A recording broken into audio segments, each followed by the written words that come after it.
Hi, my name is Olivia, and I'm going to be interviewing my dad for this project. Okay, and what's today's date? August 15th, 2025. So, Dad, do you want to start off just by telling me a little bit about yourself to get it started? Sure. So I was born in London. My parents are both Irish and they were working in London at the time. So I was born in 1971 in London, but came out to the Bay Area when I was very young, about 3 or 4 years old. Our family came to San Bruno, and that's where I was raised, in San Bruno. I'm proud to say that I am also a fellow Wildcat. I graduated SI in 1989, and then I went to another Jesuit school, Santa Clara University, for my undergrad, and yet another Jesuit school, University of San Francisco, School of Law for my law degree. And I graduated USF 1996, passed the bar that year, and I have been an attorney ever since. We now, as you know, live in San Mateo, and I'm thrilled that both Braden graduated SI and that you're at SI right now. Awesome.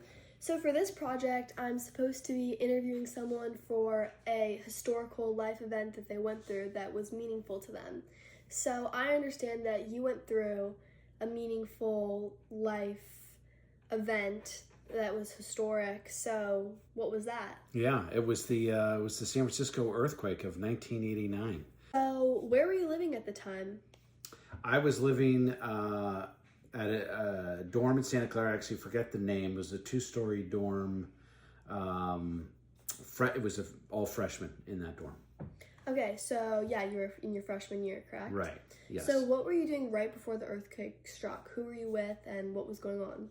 Got it. Yeah, I remember it clearly because it was the 1989 World Series. I'm a huge baseball fan and a huge Giants fan. And the Giants were playing our crosstown rival, the Oakland A's. So I remember us all going to the community area of our dorm to watch the World Series. Okay, so what happened right when the earthquake struck? What was your immediate thoughts and what did you guys do? Yeah, so when it struck, we were all sitting on various couches in the community area. And it was, even down in Santa Clara, which is a bit of a ways from San Francisco, it was violent. It really stood out. I had experienced other earthquakes prior to then, but this one really shook our dorm. So we all got up from the couch, and I think all of us kind of instinctively stood under an archway between 2 rooms in the community area, thinking that that was the safest area. Yeah. So was there anything that stood out right when it struck, like going on outside or like certain things that happened that really made it become real to you that this was something very serious? Yeah, a couple things. One, it really felt like the building was going to collapse. The entire building was shaking so violently that we thought the roof was going to come down on top of us. That is how it felt. But even crazier than that was there were some windows in the community area, and just outside that community area was a pool. We were lucky enough to have a pool outside our dorm, and there were waves from the pool crashing up against the window to the community area, which was bizarre and scary at the same time. Like, how is this happening? Yeah, so it was actual waves, like actual that's waves insane. coming. That we looked at the pool and there were just big waves of water coming out of it, slamming into the to the side of the building. Wow. So how long did the earthquake itself last, would you say? I'd say my memory is about a minute. I think it was like just under a minute. Felt a lot longer, but even a full minute is a long time for an earthquake. Yeah, it felt very long. Certainly to this day, the longest timed earthquake that I can remember. Wow, okay. So what did you and your friends do right when it stopped? Like, what was your immediate instinct? To check on everyone else in the remainder of the dorm, make sure everyone was okay. So, everyone just kind of walked around all the dorm rooms because there was a lot of people in the community area, but the game hadn't started at that point. I think so. People were just trickling into the community room at that time. So we walked around the dorm, made sure everyone was okay, and then we listened to news reports on the radio. We had some people had handheld radios, like battery powered radios. So we were listening to the news. Okay. What about like your parents? Like, did you check up on them? Were they in the city?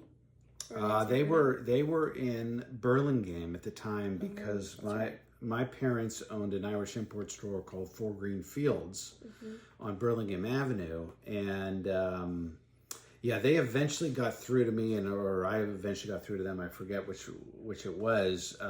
We had a payphone in the dorm that was working.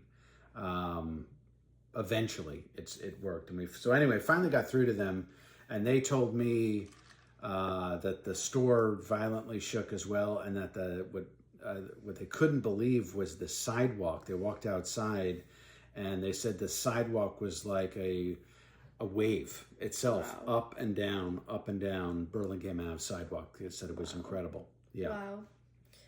All right. So was it like, did you lose power too? Was that like a big issue? Yeah, my memory is that we did lose power. I believe the dorm had generators that gave us some power.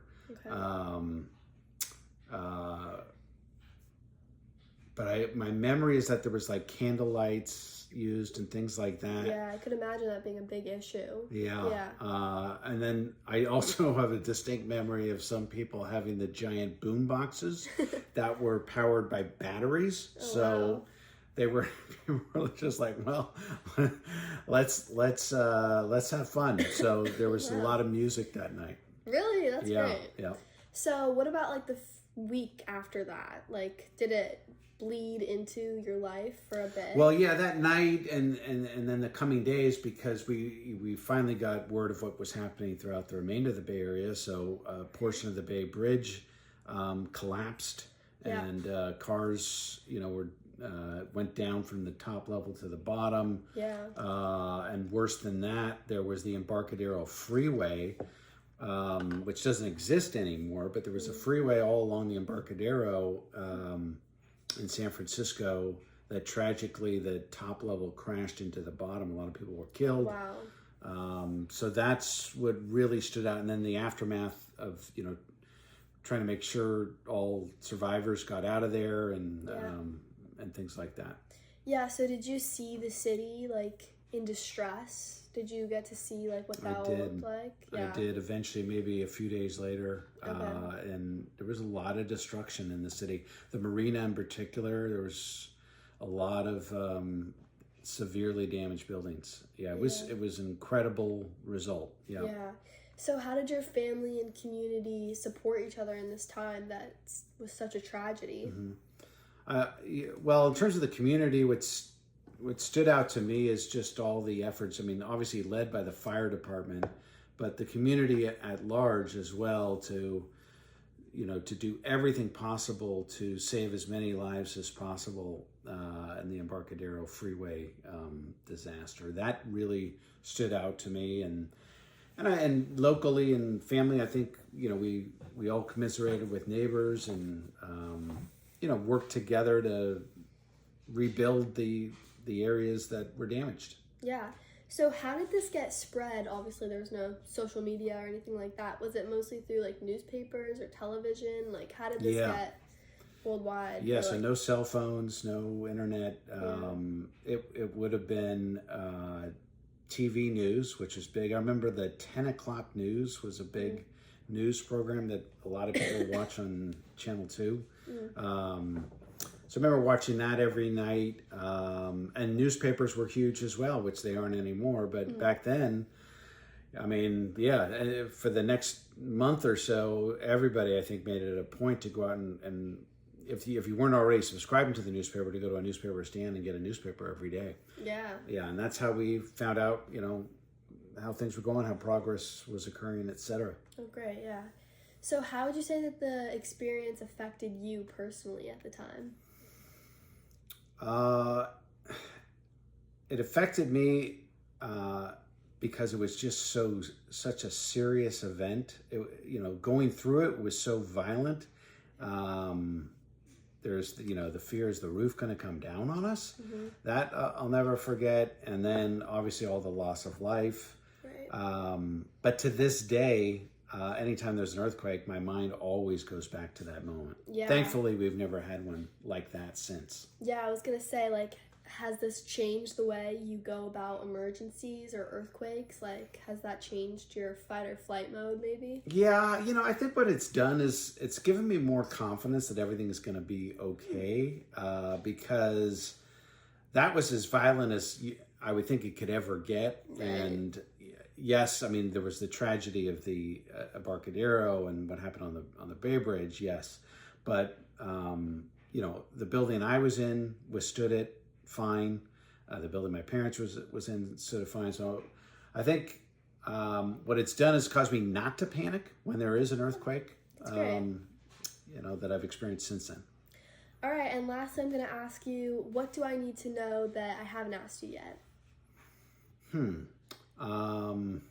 Well, I suppose you could ask, has there been anything done to prevent earthquakes or make them less severe? Yeah. Since then, it's just one of those natural disasters that there's not much preparation that's possible. Right. Other than, everyone should have like a health kit at home and things like that. But I think the main lesson is just, try not to panic. Be aware of your surroundings, get cover, and then try to help people, if they're hurt. All right, awesome. Thanks so much for You're sitting welcome. down with me. You're welcome, Liv. All Good right. luck. Thank you.